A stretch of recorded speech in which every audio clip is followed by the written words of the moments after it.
চারপাশে কাঁটা তার দিয়ে বেড়া দিয়ে রেখেছেন। এখন আন্তর্জাতিক যে আইন, সীমানা আইন, সেই সীমানা আইনে কি বলা আছে সেখানে আমাদের একটু দেখতে হবে যে 150 কিলোমিটার দুই দেশে যে শূন্য রেখা থাকবে, 150 মিটারের ভিতরে কোনো প্রকার কারো একক বেড়া থাকতে পারবে না। কিন্তু আমরা দেখেছি যে বিগত 54 বছরই, 24 সাল ধরে আমি 54 বছরের কথা বলবো, এই 54 বছরই আমরা দেখেছি যে তারা কাটা তারা বেড়া দিয়ে যাচ্ছে। বাংলাদেশ সরকারের পক্ষ থেকে ন্যূনতম কোনো প্রতিক্রিয়া আসতো না, কারণ সরকারগুলো বসাতো ভারতীয় প্রশাসন। বাংলাদেশে যে রিজিমগুলো আসতো তাদের কর্মকাণ্ডের স্বীকৃতি, ভোট প্রদান না করার স্বীকৃতিগুলো ভারত দিয়ে থাকতো সর্বপ্রথম। ভারতের বিভিন্ন যে এজেন্সি রাষ্ট্রগুলো তারাও সেই সাথে আমাদেরকে স্বীকৃতি দিত।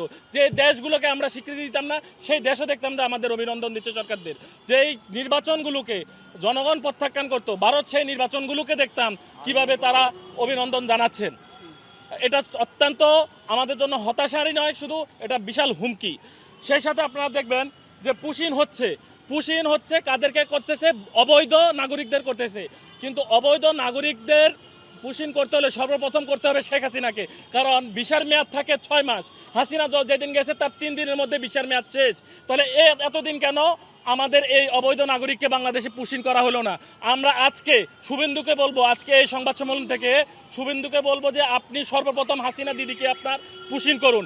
এইভাবে আমরা শূন্য রেখা হাসিনাকে ফেলে রাখবো না, আমরা আদর আপ্যায়ন করে নাজিমুদ্দিন রোডে হাসিনাকে নিয়ে আসবো। সেই সাথে আমরা বলবো যে অনেকে বলে থাকে যে ভারত, আমাদের রাজনৈতিক যে নেতারা তারা বলে থাকেন ভারত আমাদের উপর হামলা করবে, যুদ্ধ লাগলে আমাদের কি হবে। ভাইয়েরা শুনেন, বাংলাদেশের উপর ভারত কখনোই হামলা করতে যাবে না। কেন যাবে না? চীন, পাকিস্তান এগুলো না। ভারত একটা টেরোরিস্ট কান্ট্রি। আমরা মনে করি শুধু ভারত মুসলমানদের উপর নির্যাতন করে, তা না। ভারত একটা বর্ণবাদী কান্ট্রি, বর্ণবাদী দেশ। এই বর্ণবাদী দেশে তারা নিম্নবর্ণের হিন্দুদের উপর, যারা উচ্চবর্ণের, যারা উঁচু বংশের উঁচু গোত্রের হিন্দু, তারা প্রতিদিন তারা খুন খারাপি করে যাচ্ছেন, বিভিন্ন ইস্যুতে তারা নির্যাতন করে যাচ্ছেন। তো একবার যদি যুদ্ধ লেগে যায়, মনে রাখবেন শুধু 7 সিস্টার না, পুরো ভারতই তছনছ হয়ে যাবে। নয়তো ভারত যদি টিকেই থাকতো তাদের জনগণের উপরে নির্ভর করে, অনেক আগে তারা বাংলাদেশ দখল করে নিত। তারা জানে তাদের সরকারগুলোকে কখনোই শুধুমাত্র ভারতের মুসলমান জনগোষ্ঠী নয়, হিন্দু জনগোষ্ঠীও সাপোর্ট দিচ্ছে না। আপনারা দেখবেন আসাম, ত্রিপুরা, মণিপুরা বিভিন্ন রাজ্য এখনো স্বাধীনতা চেয়ে যাচ্ছেন। আরও বেশি হচ্ছে ভারত থেকে ইসরায়েলের কূটনীতিক যে এটা বলছিল যে বাংলাদেশে হামাসের উপস্থিতি আছে। বাংলাদেশে এখন পর্যন্ত এমন কোনো সংগঠন নেই যারা অস্ত্র নিয়ে আসে। বাংলাদেশের যে সংগঠনগুলোর অস্ত্র হলো এরকম কাগজ আর এই কলম, কারণ বাংলাদেশের সংগঠনগুলো সদস্যদের প্রধান অস্ত্রই হলো শিক্ষা, মেধা। আর ভারতের সংগঠনগুলো দেখবেন যে মানুষের উপর তারা এত বেশি অত্যাচার করে, তারা সশস্ত্র সংগঠন হয়েছে। বিভিন্ন রাজ্যে সশস্ত্র সংগঠন আছে কিনা ভাই বলেন? সকল রাজ্যে তাদের সশস্ত্র আছে, জঙ্গি গোষ্ঠী আছে। সেই জঙ্গি গোষ্ঠীগুলোকে তারা কিভাবে নিয়ন্ত্রণ করবে তার জন্য পার্শ্ববর্তী দেশগুলোর উপর তারা নিয়ন্ত্রণ চালায়। এরপর আসেন বিভিন্ন আমাদের যে চুক্তিগুলো, আজকের বিষয়গুলো সংবাদ সম্মেলনে যে চুক্তি আমাদের উপর করা হয়েছিল, তার মধ্যে হলো আমাদের ট্রানজিট। তারা রংপুরের উপর দিয়ে এবং আমাদের যশোর দিয়ে, মানে বাংলাদেশের উপর দিয়ে তারা ট্রানজিট ব্যবহার করবে, কিন্তু বাংলাদেশ, নেপাল, শ্রীলঙ্কা, ভুটানের সাথে কোনো ট্রানজিট ব্যবহার করতে পারবে না। আমাদের দিনাজপুর দিয়ে, লালমনিরহাট দিয়ে সামান্য কিছু ব্যবধান, এদিক দিয়ে আমরা ট্রানজিট ব্যবহার করতে পারবো না। তাহলে কেমন আমাদের চুক্তি করলো শেখ হাসিনা দিদি মাসি আমাদের কেমন চুক্তি করলো, যে চুক্তিটা বাংলাদেশের জন্য কাল হয়ে দাঁড়ালো। যদি একটা একটা করে চুক্তি বলি, আদানি গ্রুপের চুক্তি, কথা শুনলে কেমন জানি একটা আভিজাত্য আছে। যদি জনগণের সামনে আনতে হবে যে শেখ হাসিনা কেমন আদানি চুক্তি করেছিল।